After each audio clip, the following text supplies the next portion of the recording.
우리가 기독교 강요에서 삼위일체에 대한 내용을 가지고 우리가 계속 지금 보고 있습니다.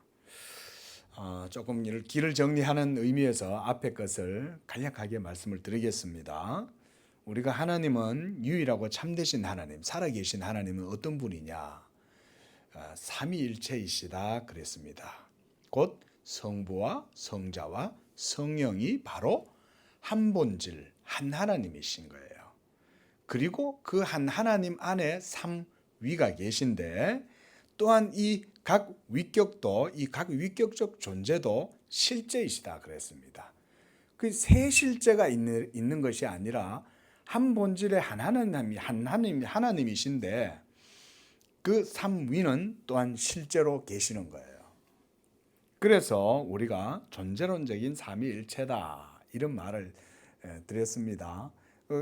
이 신학 용어를 우리 성도님들이 좀 들으시는데 조금 낯설 수도 있는데요.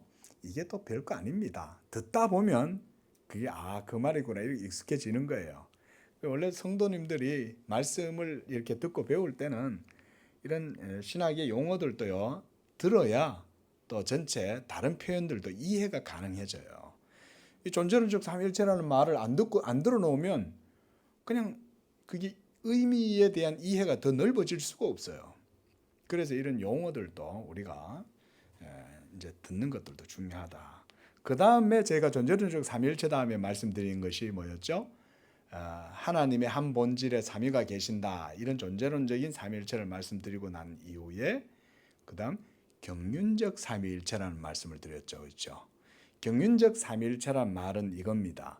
아버지께서는 아들이 아니신 거예요. 그렇죠? 그리고 아들 하나님은 아버지가 아니신 거예요. 또 성령도 아버지가 아니시고 아들이 아니신 거예요. 이렇게 서로 각 위격이 서로 고유한 특성을 가지고 있고 그리고 사역에 있어서도 구별이 되는 거예요. 아버지가 하시는 사역이 있고 아들이 하시는 사역이 있고 성령이 하시는 사역이 있는데 그러나 각각의 위격에 고유하게 돌려지는 이런 사역적 특성이 있을지라도 본질은 셋이다? 아니라 한 본질이다 이 말씀이죠. 그럼에도 성부 하나님과 성자 하나님과 성령 하나님의 사역이 각각이 달라서 이 세 분이 이루시는 영원하신 사역으로 인해서 모든 우리의 창조뿐만 아니라 구원 사역도 이루신다. 그걸 경륜적으로 하나님이 구원 사역을 하신다. 그래서 경륜적 삼위일체다 이렇게 말해요. 그래서 우리가 그런 말씀 드렸죠. 우리가 성경을 이해를 하면 성경 속에 있는 하나님의 모든 사역은 삼위일체론적 사역이다. 이렇게 말씀을 제가 자주 드립니다. 그렇죠? 실제로 성경을 깊이 있게 보면 그게 보여요. 그냥 우리가 성경을 좀 표면적으로 그달기식으로만 읽으면요, 하나님 안에 이 세 존재가 계신데 이 세 존재는 또한 한 본질이시다 이런 식의 이해를 갖기가 어려워요. 그런데 성경을 깊이 들여다보면 그 속에는 전부 다 하나님의 존재의 삼위성에 대해서 다 말을 해줍니다. 오늘 우리가 읽었던 이 말씀 요한복음 10장 30절 말씀도 나와 아버지는 하나이니라 벌써 이렇게 나오잖아요. 그렇죠? 나가 있고 아버지가 있죠. 여기서 나는 누구예요? 예수님이시죠. 그 예수님과 또 성부 하나님은 그러나 따로이면서도 또 하나이시다 이렇게 얘기하시는 거예요. 그리고 요한복음 14장 이 9절에서도 보면 11절까지 읽었습니다마는 거기에서도 예수님이 빌립한테 말씀을 하시는 거죠. 빌립아, 네가 이렇게 나와 함께 오랫동안 같이 있으면서 네가 나를 알지 못하느냐? 나를 본 자는 아버지를 보았거늘 어찌하여 나에게 아버지를 보여달라고 그러느냐? 이렇게 말씀하시는 거죠. 아주 독특한 말씀이죠. 그죠? 하나님이 삼위일체라는 사실을 모르고 이걸 읽으면 이게 이해가 안 돼요. 그래서 여러분 삼위일체라는 말을 들어야 되는 거예요. 그러면 이 말이 하나님의 그 존재에 대해서 얘기하는 건가 보다. 이렇게 이해가 되는 거죠. 그래서 예수님을 이때 이제 나를 보았다 그럴 때는 성육신하신 예수님을 얘기합니다. 성육신하신 그 예수님, 육체를 입으신 그 하나님의 말씀이신 여호와를 보면 바로 성부 하나님 여호와를 보게 된다, 이 얘기인 거예요. 이 말은 또한 뭡니까? 아버지는 아들이 아니시고 아들은 아버지가 아니시라도 또한 이 두 분은 한 본질이시다, 이 말이잖아요. 하나시라는 거예요. 그 다음 10절에도 내가 아버지 안에 거하고 아버지가 내 안에 계신 것을 네가 믿지 아니하느냐. 이 말도 뭐 풀이하면 좀 깊이 있는 내용들이 있지만 일단은 먼저 예수님이 아버지 안에 있고 아버지도 예수님 안에 계신다, 이 얘기를 하는 거죠. 그러니까 아버지의 위격과 아들의 위격적 존재가 서로 이렇게 하나라는 것을 이렇게 얘기하는 거예요. 사실은 어느 분이 어느 분 안에 있고 어느 분이 어느 분 안에 있고 이 표현상의 차이지 사실은 하나이신 거예요. 자, 그다음 11절에도 내가 아버지 안에 거하고 아버지께서 내 안에 계심을 믿으라 이랬습니다.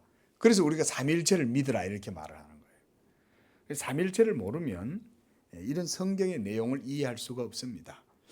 그래서 우리가 이제 신학을 배우는 신학생들한테 삼위일체를 가르칠 때요, 이 삼위일체에 대해서 가장 먼저 뭘 배우냐면 삼위일체를 고백하고 이해를 하게 되면 하나님의 계시의 풍성함을 이해할 수 있다, 이렇게 말합니다.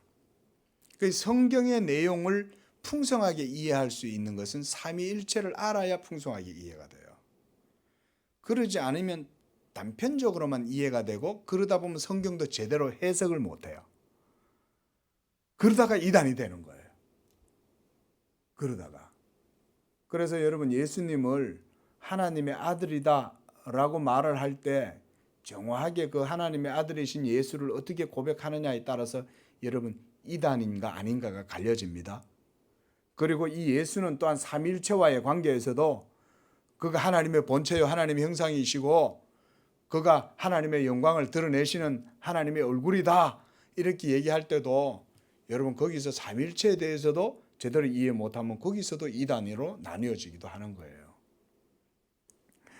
자, 그래서 오늘은요 제2위 성자 예수 그리스도의 이 신격에 대해서, 제2위격이신 그리스도에 대해서 증거하고자 합니다.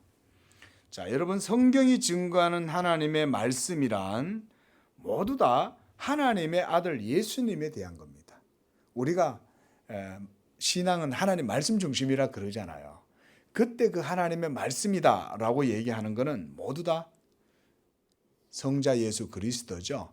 자, 여러분, 제가 1위, 2위, 3위 이러니까 어떤 분이 하나님한테 아라비아 숫자를 붙여가지고 1, 2, 3 이렇게 하니까 좀 이상하게 생각하시는 분이 있는데요. 이거는 신학적 용어의 편의성 때문에 하는 겁니다, 여러분. 구별을 위해서 아버지의 위격에다가는 제1위라고 우리가 붙이는 거예요. 구별을 위해서 성자의 위격에는 제2위다 이렇게 붙이는 거예요. 이때 위는 이제 사람인자변에 설립자를 해가지고 선다 이런 말이죠. 그 위격이 계신다 이 말인 거예요. 자, 그런 의미라는 걸 기억하셔서 앞으로도 늘 이렇게 제1위 성부 하나님 이러면 성부 하나님이 모든 창조와 존재의 근원이고 또 나심의 시작이고 그 다음에 예수 그리스도는 아버지에게서부터 나시고 그리고 제3위이신 성령은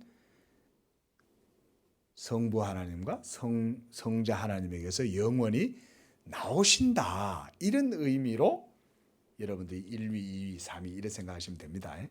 그 등위 아닙니다. 하이어라키 이런 거 아니에요. 계층 구조를 설명하는 거 아닙니다. 자, 그래서 우리가 이 요한복음 1장 1절에서 3절은 그래서 다 외워야 된다는 얘기가 그 얘기인 거예요. 태초부터 계셨던 바로 그 말씀은 하나님 자신이신 거예요.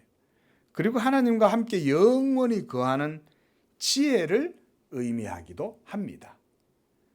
그러니까 여러분, 하나님의 아들이다 그러면은 말씀이라고도 말하지만 그 말씀은 또한 성경에서는 지혜라고도 말해요. 호크마. 이 구약 성경에서는 하나님의 아들의 위격에 대해서 구약 성경에 나올까 안 나올까요? 구약 성경에 나옵니다, 여러분. 그래서 우리가 구약 성경에 구약 문학 뭐 이런 표현을 써가지고 지혜를 그렇게 이제 표현하기도 하는데요. 그러나 성경에서는 구약 성경 속에서도 하나님의 아들 제2위격에 대해서 특별히 거기서는 말씀이라는 표현보다는 지혜라는 표현을 써요. 한번 보겠습니다. 자, 잠언 8장 22절에서 31절까지인데 찾으셨습니까? 자, 한번 보십시오. 22절 우리 함께 읽어보겠습니다. 시작. 여호와께서 그 조화의 시작 곧 언제? 태초에 일하시기 언제? 전에 누구를? 나를 가지셨으며 이렇게 얘기하죠. 예? 그래서 23절 만세전부터 태초부터 땅이 생기기 전부터 어떻게 됐어요? 내가 세움을 받았다. 이때 내가란 잠언서에서 말하는 내가는 일단 지혜라고 우리가 생각을 하겠습니다. 지혜. 자, 그런데 이 지혜는 24절에 큰 샘들이 있기 전에 내가 이미 났으며 지혜가 이미 있었던 거예요. 그리고 25절에도 언덕이 생기기 전에 내가 이미 났으며 또 26절에 하나님이 땅도 들도 세상 진토의 근원도 짓지 아니하였을 때 그때에도 있었다. 그 지혜가. 그러니까 제2위이신 성자 예수님은 시작이 있어요, 없어요? 시작이 없으신 거예요. 왜냐하면 영원하신 분이 어떻게 시작이 있어요? 그러면 시작이 있다는 얘기는 그거는 영원하지 않다는 얘기인 거예요. 그런데 지금 여기서 그 얘기를 하는 거죠. 땅도 그리고 큰 샘들도 언덕도 세상의 진토의 근원도 짓지 않았을 때 내가 있었다. 이렇게 얘기하는 거죠. 27절에도 보세요. 하나님이 세상을 창조하실 때 궁창을 해면에 두르실 때에 내가 거기 있었다. 이렇게 얘기한 거예요. 하나님의 지혜가. 그 다음에 29절도 땅의 기초를 정하실 때에 30절 읽어봅니다. 시작. 내가 그 곁에 있어서 창조자가 되어 날마다 그의 기뻐하신 바가 되었으며 항상 그 앞에 즐거워하였다 그랬습니다. 여러분 여기 보세요. 내가 그 곁에 있어서 이런 표현 쓰죠. 이게 요한복음 1장에서 우리가 1장 1절에서 뭐라고 읽어요? 태초에 말씀이 계시니라. 이 말씀이 하나님과 어떻게 계셨어요? 함께 계셨잖아요. 여기도 보면 그의 곁에 있다 이렇게 얘기하잖아요. 그리고 이 지혜의 인격체도 창조자라는 거예요. 예? 내가 그의 곁에 있으면서 내가 창조자가 되었다 그런 거예요. 그러니까 이게 누구겠어요? 태초부터 계신 말씀인 거예요. 정화하죠. 여러분 이렇게 잠언서에도 이런 내용이 나오지만 우리가 앞서 보았듯이 어떻습니까? 구약 성경에서 여호와는 태초에 모든 세계를 창조하신 그 여호와는 바로 여호와의 우편에 계신 여호와였다는 사실을 알 수 있어요. 그래서 구약 성경을 깊이 들여다보면 거기도 여호와 하나님의 우편에 계신 여호와가 계시고 또한 여호와의 신이 계셔서 거기도 성부 여호와, 성자 여호와, 성령 여호와가 계시는 거예요. 믿으시 바랍니다. 그렇죠? 그렇죠? 그 성경을 이렇게 깊이 들여다보면 삼일체 하나님이 구약 속에도 있다는 것을 명백히 알 수 있어요. 어떤 사람은 구약에는 여호와만 있다 이렇게 말해요. 그거는요 정말 성경을 수박 그달기식으로 보는 거예요. 예?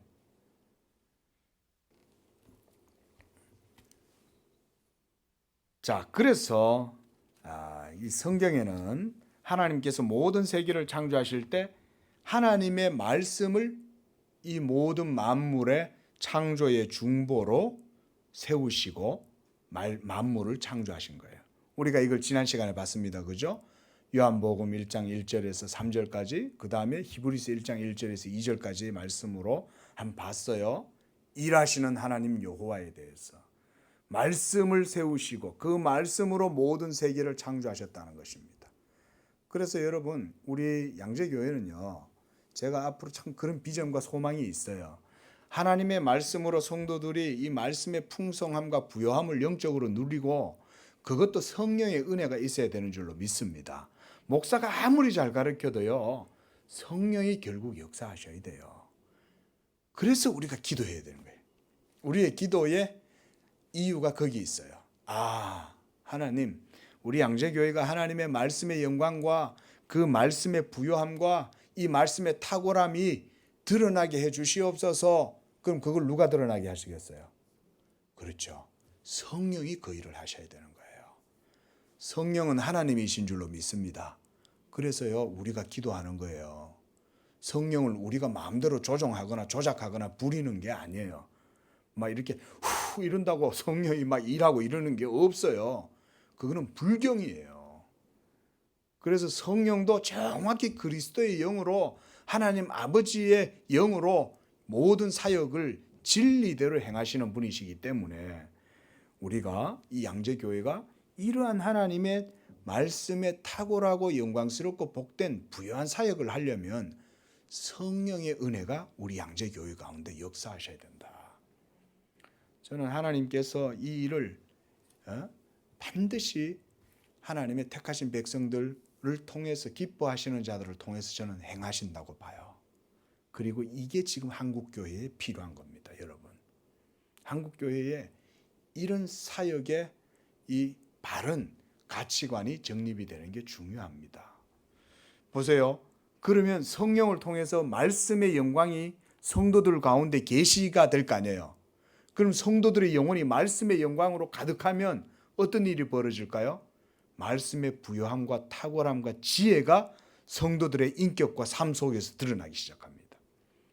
근데 드러나게 될 때는 어떻게 드러나냐면 성령이 은사의 효력을 발휘시키셔요. 믿는 자들 속에서. 그래서 이 은사의 효력이 발생하기 시작하잖아요. 그러면 성도들 속에 지혜와 지식과 명철 이런 게 생깁니다. 여러분, 이런 지혜와 이런 지식과 이런 영을 가지고 성도들이 공부를 하거나 학문을 하거나 과학계에 있든지 어떤 이 사회의 영역이 있어도요, 거기에서 하나님의 영광이 성도들의 삶 속에 드러납니다. 그리고 한국교회는 이 수준까지 올라가기를 위해서 기도해야 돼요. 한국교회가요, 아직 그 언저리에도 못 가고 있어요. 죄송한 말이지만. 목회자로서 말씀드리는 겁니다. 제가 뭐 교만하게 막 판단하고 그러는 게 아니라, 한국교회가 지금 그렇게 영적으로 낮은 수준을 지금 보여주고 있잖아요, 오늘날. 도덕적이지도 않고 인격적이지도 않고 도대체 하나님이 어떤 분인 줄도 모르고 막 자기들 마음대로 자기가 믿고 싶은 대로 믿으면서 자기 지식을 쫓아서 열심으로 하나님을 섬긴다고 생각하는 거예요. 하나님의 말씀을 아는 지식이 없어서 그러는 거예요. 지식이 없어서. 저는 그래서 요즘 코로나 사태 때문에 우리 한국 교회에 민낯이 다 드러나고 있잖아요. 그래서 제가 저번에도 그런 말씀을 드렸다시피 결국은 하나님을 아는 지식이 없어서 이런 사태가 벌어지는 겁니다, 여러분.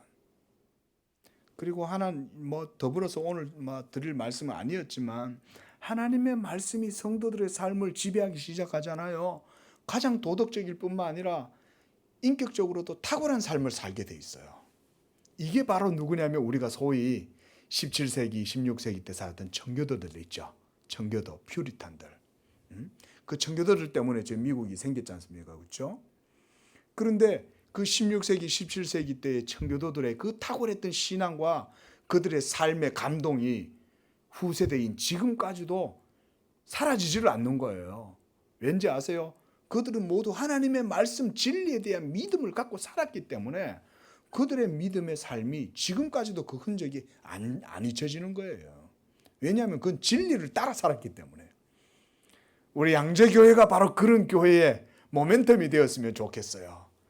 정말 제가 부족하지만요, 저는 정말 이 양재교회를 사역하는 가운데 정말 그런 비전을 가지고 저는 있습니다. 정말 하나님이 제가 살아서 사역하는 기간 동안 그 일을 이루실지는 모르겠어요.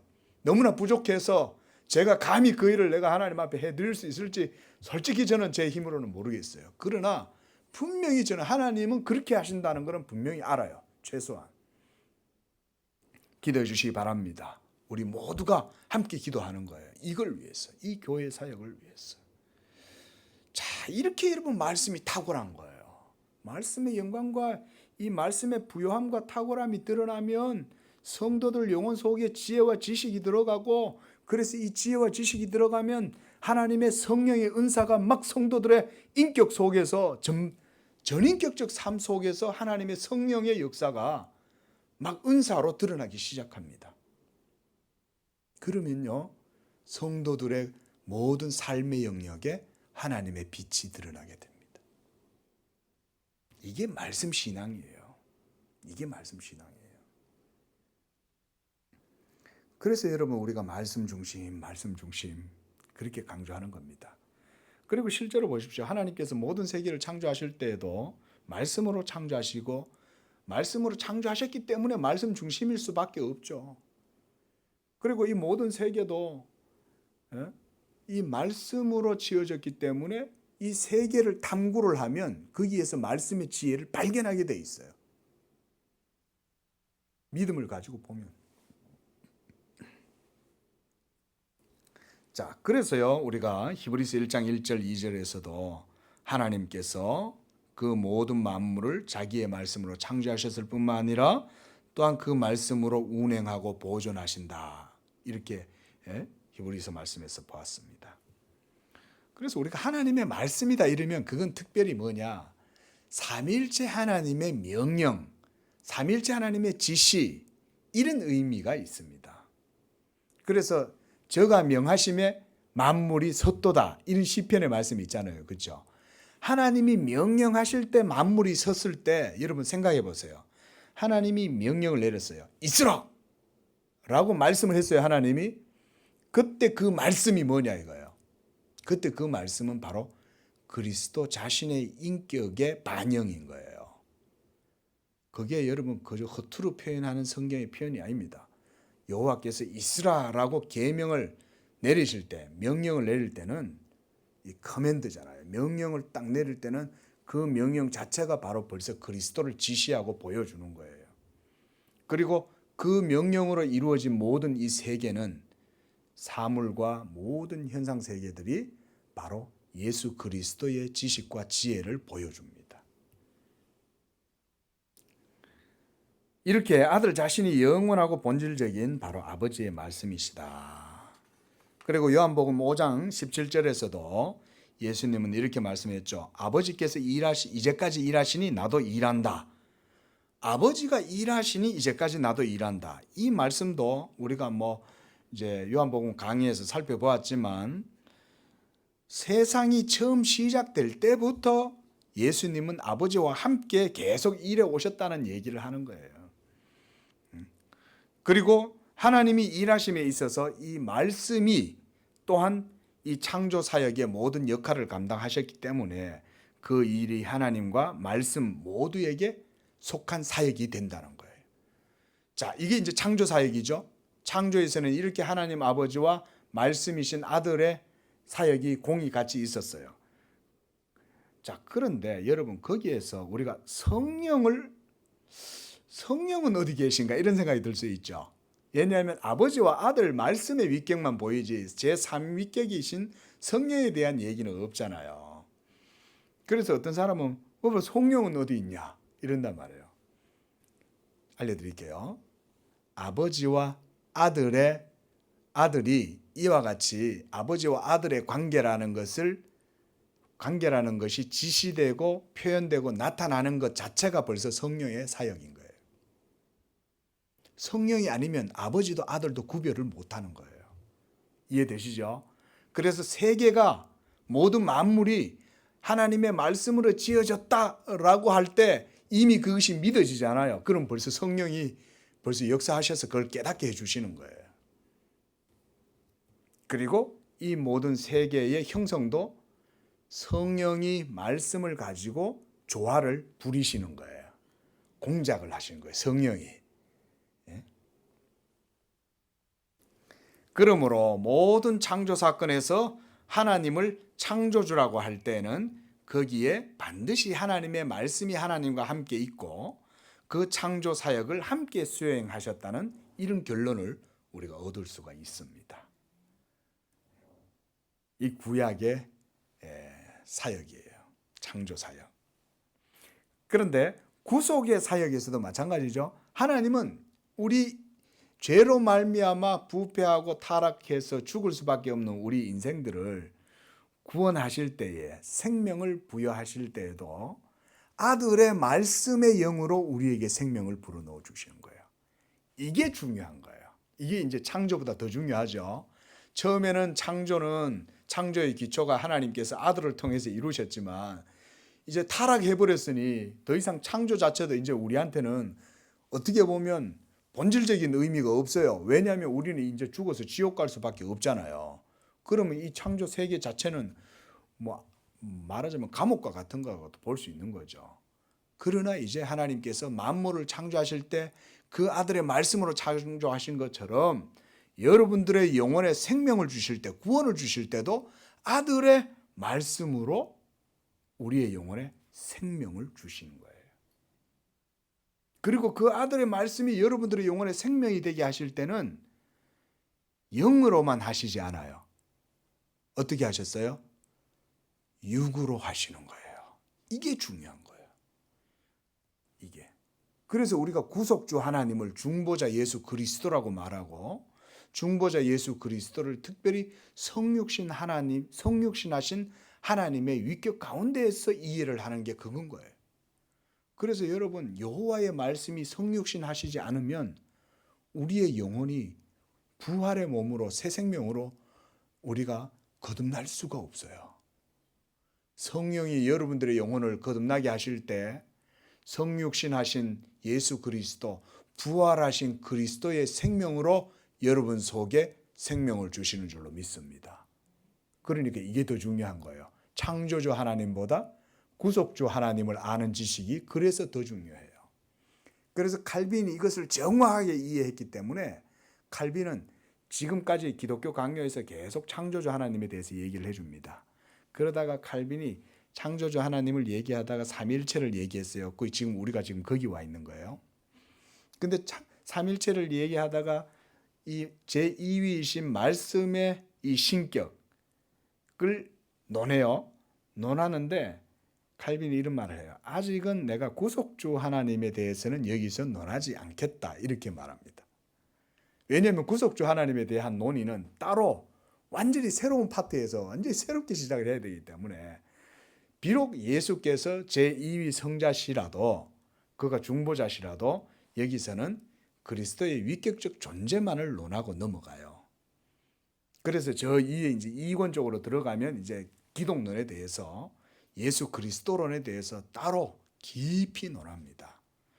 이런 것에서 우리가 칼빈이 성경에 우리의 하나님께서 우리에게 주신 이 구원의 말씀을 어떻게 이해하는지를 잘 보여준다고 하겠습니다. 자, 이제 남은 시간은요, 성경을 좀 찾아보려고 그래요. 자, 그러면 어떤 분들이 이래요. 구약 성경에서 그리스도가 있냐? 구약의 하나님은 여호와 하나님이잖아. 그러면 거기에 삼위일체가 어디 있어? 그리고 구약 시대 때 예수님이 어떻게 있어? 예수님은 2000년 전에 그때 나셨는데 구약 성경 속에 어떻게 예수님이 계시냐? 그리스도가 계시냐? 이런 얘기들을 하시는 분이 있어요.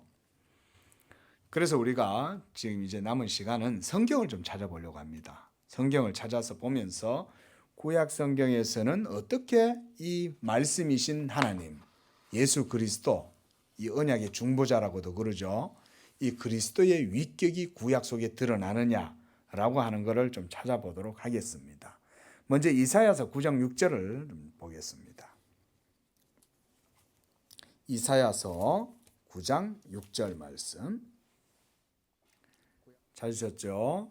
자, 시작. 이는 한 아기가 우리에게 낳고 한 아들을 우리에게 주신 바 되었는데 그의 어깨에는 정사를 메었고 그의 이름은 기묘자라 모사라 전능하신 하나님이라 영존하시는 아버지라 평강의 왕이라 할 것임이라. 그 정사와 평강의 더함이 무궁하며 또 다윗의 왕좌와 그의 나라에 군림하여 그 나라를 굳게 세우고 지금 이후로 영원히 정의와 공의로 그것을 보존하실 것이라. 만군의 여호와의 열심히 이를 이루시리라. 자, 특별히 6절에 보면 이는 한 아기가 우리에게서 낳고 이렇게 말해요.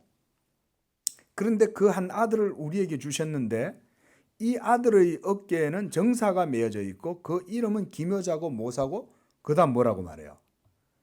전능하신 하나님이라. 영존하시는 아버지라. 평강의 왕이라. 이렇게 말하는 거예요. 자, 여러분 여기에도 벌써 이 그리스도 제2위격 말씀의 위격이 여기 드러나는 겁니다. 자, 그 다음에 우리가 이사야서 42장입니다. 자, 6절에서 8절까지 말씀입니다.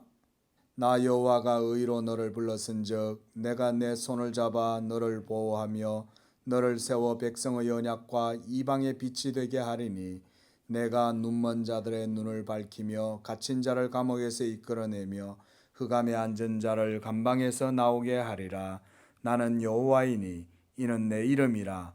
나는 내 영광을 다른 자에게 내 찬송을 우상에게 주지 아니하리라 라고 얘기하는데, 이때 8절 말씀해 보니까 나는 여호와이니 이는 내 이름이라 이렇게 얘기하는 거예요. 그래서 이 6절과 7절에서 이런 일을 행하는 분이 누구라고 얘기하는 거예요? 나는 여호와라는 거예요. 나는 여호와로서 내가 이런 일을 행하겠다는 것입니다. 어떤 일입니까? 나 여호와가 의로 너를 불렀은즉.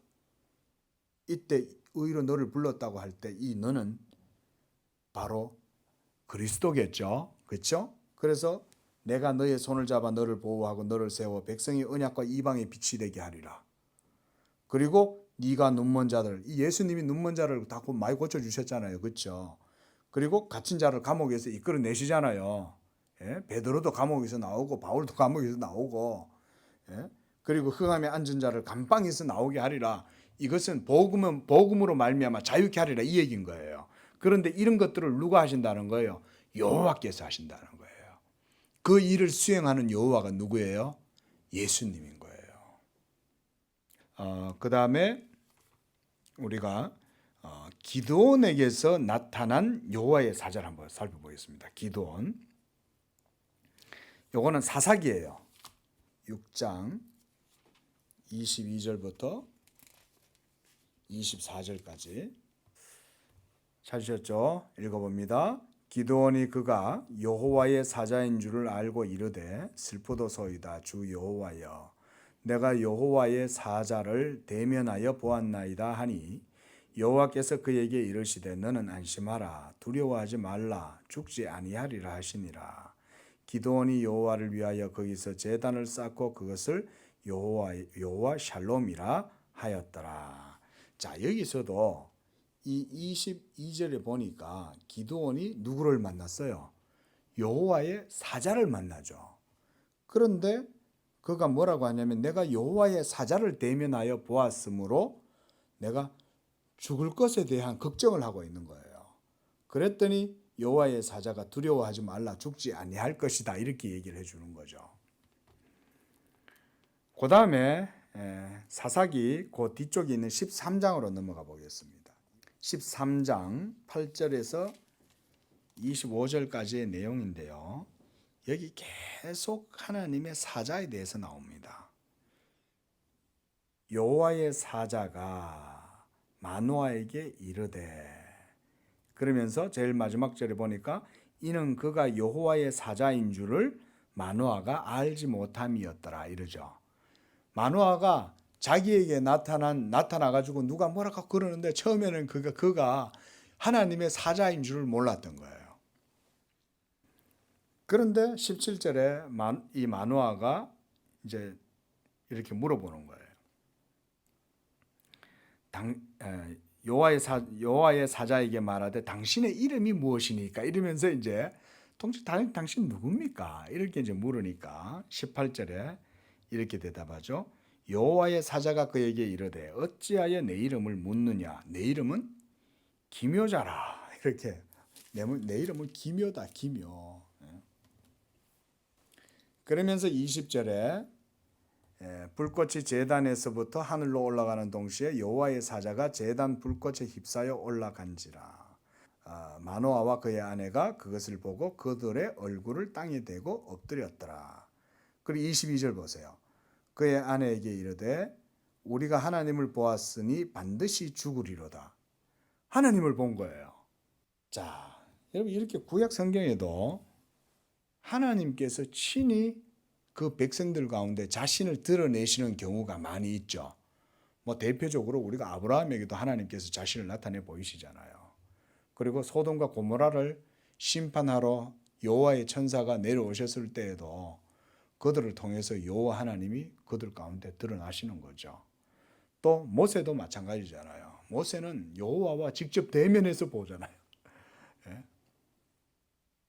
그 이후에도 이제 가나안 땅에서 이 사사 시대에도 여호와의 사자가 그 사사들에게 항상 나타나서 이 불의한 이스라엘 백성들을 항상 지켜주고 도와주시는 분도 여호와의 사자다. 그럼 우리가 이 말씀을 그대로 우리한테도 한번 적용해 보겠습니다. 자, 여러분, 지금은 어떨까요? 지금도 예수님이 여호와의 사자가 되셔서 신약에 예수 믿는 성도들의 모든 삶을 이와 같이 지켜주실까요? 안 지켜주실까요? 동일하게 지켜주시는 거예요. 동일하게. 지금은 이스라엘이 아니라 교회죠. 교회의 단위가 여러분 이게 영적인 이스라엘입니다. 그러니까 여러분 주님은요 지금도 자기의 교회를 이렇게 지켜주세요. 여호와의 사자이신 예수님이 지금도 지켜주십니다. 자, 그래서 구약에서는 아직은 이 예수님께서 육체의 옷을 입고 계시지 않았죠. 그때는 아직까지 성육신 하시지 않았잖아요. 성육신 하시지 않았지만 성도들에게 더욱 친밀하게 다가가기 위해서 예수님께서 자신을 중보자로 드러내셔서 자기 백성들을 만나시고 그들을 위해 일하시며 또 그들을 인도해 주셨던 거예요. 야곱과 베델에서 만나신 하나님, 그죠? 아브라함을 메소포타미아에서 하란에서 이끌어서 가나안 땅으로 들어가게 하신 하나님. 그래서 아브라함과 만나셔서 언약을 맺으시는 분이 바로 여러분 여호와의 사자 예수님이신 거예요, 여러분. 이게 구약 성경을 신학적으로 바르게 이해하는 겁니다. 보통 여호와다 이러면 여호와는 단일한 하나님인데 거기에 무슨 다른 위격이 드러나냐, 전부 다 여호와 아니냐 이러잖아요. 말씀드렸듯이 성경을 비상적으로 보는 거예요. 구약 성경을 깊이 보면 여호와는 한 분이 아니에요. 여호와 옆에 또 여호와가 계시는 거예요. 또 여호와의 신이 계시고 그런 거예요. 자, 그래서 예수님도 막 유대인들이 예수님한테 막 공격을 하잖아요. 네가 아직 나이가 이제 아직 서른밖에 안 됐는데, 네가 어찌하여 아브라함을 보았다고 그러냐? 그러니까 내가 아브라함을 보았다 이렇게 말하잖아요, 예수님이. 스가랴 2장 3절 말씀 보세요.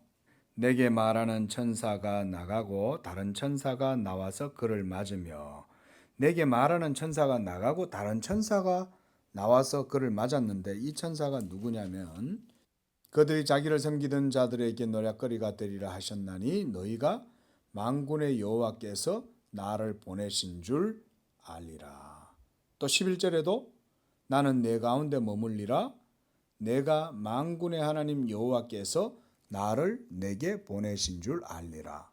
이 천사가 지금 이렇게 이스라엘 백성들에게 스가랴를 통해서 이렇게 말하는 거예요. 여러분, 예수님은 여호와 성부 하나님께로부터 보내심을 받은 자인 줄로 믿습니다. 그죠?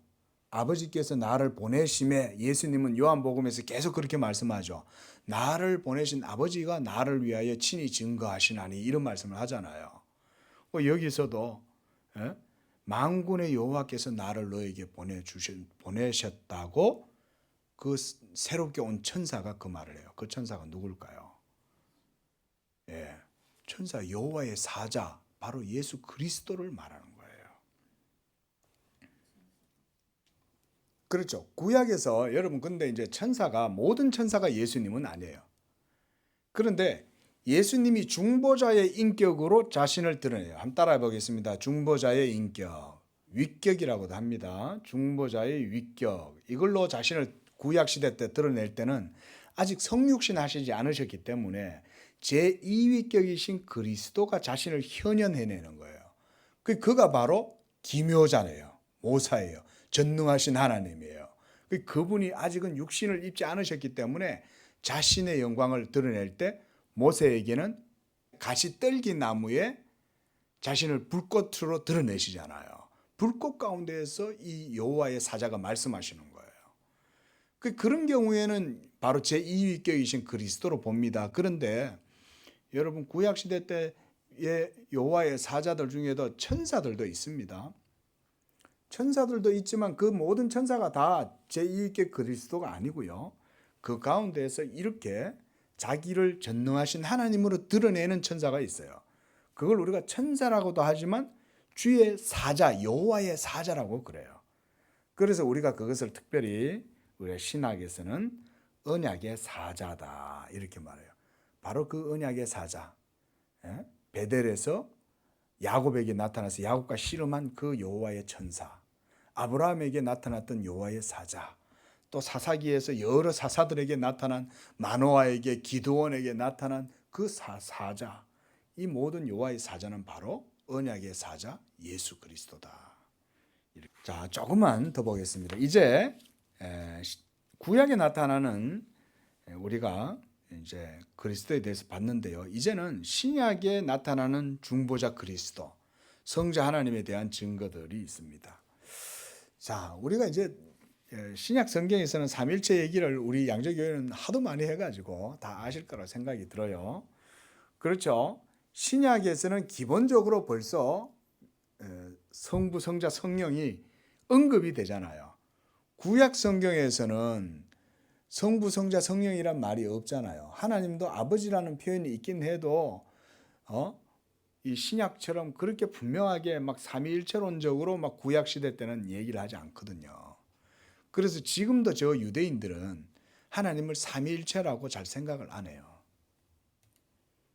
그 성경을 그달기를 하고 있는 거죠, 유대인들이라도. 그런데 정작 어떻습니까? 실제로 성경 속에 보면은 이와 같은 여호와의 사자에 대한 예언이 있어요. 그리고 그 여호와의 사자가 바로 언약의 사자고 그가 언약의 중보자고 창조의 중보시고 그리고 그가 또한 성육신 하실 것에 대한 얘기를 다 해요. 이걸 성경이 이렇게 봐야 제대로 아는 거거든요. 자, 그래서요 우리가 이 신약에 대한 내용은 크게 제가 안 보겠습니다. 왜냐하면 이미 우리 성도님들이 다 잘 아시기 때문에 이미 예수가 바로 성육신하신 하나님이시잖아요. 그래서 이 성육신하신 예수 그리스도가 바로 구약에서 예언했던 모든 내용이다. 그것만 잠깐 보고 마치도록 합니다. 로마서 9장 33절 말씀 시작. 기록된 바 보라 내가 걸림돌과 거치는 바위를 시온에 두노니 그를 믿는 자는 부끄러움을 당하지 아니하리라 함과 같으니라. 이거 지금 누가 쓴 거예요? 사도 바울이 쓴 거죠. 근데 사도 바울이 지금 어디를 인용하고 있어요? 이사야서를 인용하고 있는 거예요. 그런데 이사야가 뭐라고 얘기했냐면 이렇게 얘기했다는 거예요. 보라 내가 걸림돌과 거치는 바위를 시온에 두노니 그를 믿는 자는 부끄러움을 당하지 아니하리라. 이걸 이사야서 28장 16절 그 다음에 이사야서 8장 13절 14절 이런 데서 이사야가 벌써 이 얘기를 한 거예요. 자, 그러니까 이 그리스도의 인격과 사역이 유대인들과 이스라엘 사람들에게는 걸림돌이 되고 또 걸려 넘어지게 하는 반석이 되게 하실 것에 대해서 사도 바울이 얘기를 할 때 이 돌은 누구겠어요? 예수 그리스도를 말하는 거예요. 그분이 바로 누구라는 거예요? 이스라엘의 하나님 자신이라는 거예요. 그래서 이 예수 그리스도의 돌에 이스라엘 사람들이 걸려 넘어지게 되는데 그가 바로 만군의 여호와 그리스도라고 사도 바울이 이사야서의 말씀을 가지고 설명을 하는 거예요. 자, 그 다음에 바로 뒤에 우리가 로마서 14장 말씀도 한번 보겠습니다. 로마서 14장 10절과 11절 거기 보면 네가 어찌하여 너의 형제를 비판하느냐 어찌하여 내 형제를 없이 여기느냐 우리가 다 하나님의 심판대 앞에 서리라. 이때 이 하나님의 심판대 할 때 그 하나님은 누굴까요? 예수 그리스도를 얘기하는 거예요. 신약에서도 모두가 다 이 예수를 하나님이라고 말하는 거예요. 주는 그리스도시요 살아계신 하나님의 아들이시니이다 이렇게 얘기하고 도마도 나의 주 나의 하나님이시니이다 이렇게 고백을 하잖아요. 예수가 하나님이라는 거예요. 그리고 또한 사도 바울은 로마서 9장 5절에도 예수님을 그는 세세에 찬양받으실 하나님이다. 로마서 9장 5절에 그렇게 말하죠. 또 디모데전서 1장 17절에도 오직 예수 그리스도 그에게만 홀로 모든 영광과 영예가 돌려져야 된다고 바울이 선언하고 있어요. 그리고 빌립보서 2장 6절 그는 근본 하나님의 본체시나 하나님과 동등됨을 취할 것을 여기지 아니하셨다. 그는 하나님의 본체시다 이렇게 말하는 거예요. 예수가 하나님의 본체시다.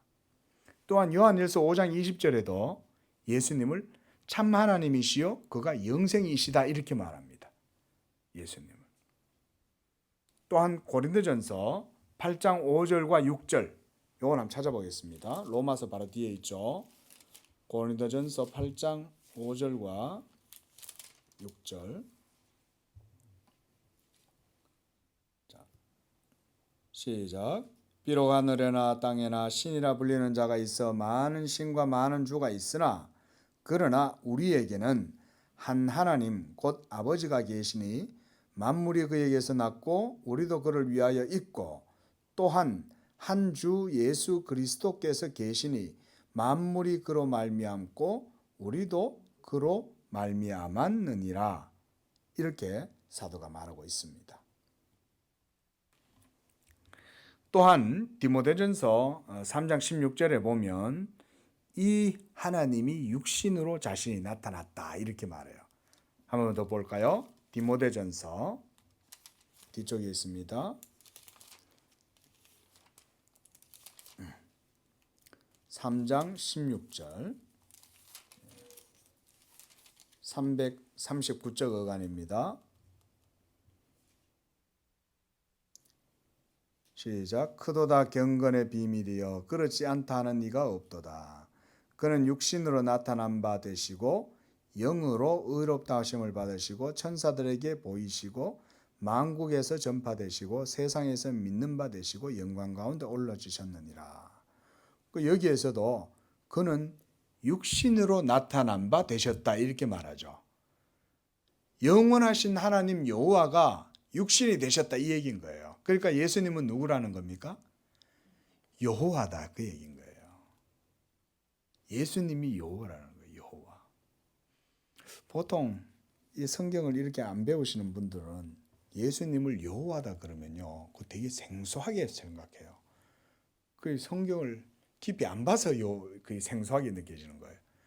그러나 예수는 바로 영원한 말씀, 하나님의 지혜의 말씀, 태초부터 계셨고 모든 만물을 창조하실 때 이미 하나님 안에 독생하신 예수 그리스도였고, 그런데 그 하나님이 성육신 하셔서 이제 우리 가운데 나타나신 바 되셨기 때문에 바로 그 성육신 하신 2000년 전에 그 예수가 여호와셨던 거예요. 여호와. 이거를 선지자들이 계속 노래했던 거예요. 그러니까 선지서를 보면 어려운 거예요. 이게 이거 누구를 얘기하는 거야? 그는 우리의 질고를 지고 우리의 슬픔을 당하였고 우리를 대신하여 매를 맞았고 막 이런 얘기하니까 여호와가 매를 맞는 거 아니에요? 그 이해가 되겠어요, 여러분? 도대체 이게 뭔 말인가? 그런데 그 여호와가 우리의 죄를 위하여 이 세상에 오셔서 형벌을 당하고 죽임을 당하고 화목제물이 되셔서 우리를 위한 모든 중보자의 사역을 감당하셨다. 이런 것들이죠. 자, 마치겠습니다. 이렇게 신약의 모든 증거들 속에도 삼일체 하나님이 예수 그리스도를 통해서 드러나요. 그래서 우리가 삼일체 하나님을 안다고 할 때는 반드시 누구를 통해서 압니까? 예수 그리스도를 통해서만 삼위 하나님을 알아요. 예수를 모르고서는 삼일체 하나님을 모릅니다. 동시에 예수님을 안다고 말하는데 삼위일체를 몰라요. 그러면 그분은 예수님을 모르는 사람인 거예요. 예수님을 바르게 아는 사람은 삼위일체를 고백하고 삼위일체를 고백하는 사람은 예수가 여호와시다라고 하는 사실을 고백하는 사람입니다. 바로 이게 그래서 우리가 예수교, 기독교라고 그러는 거예요.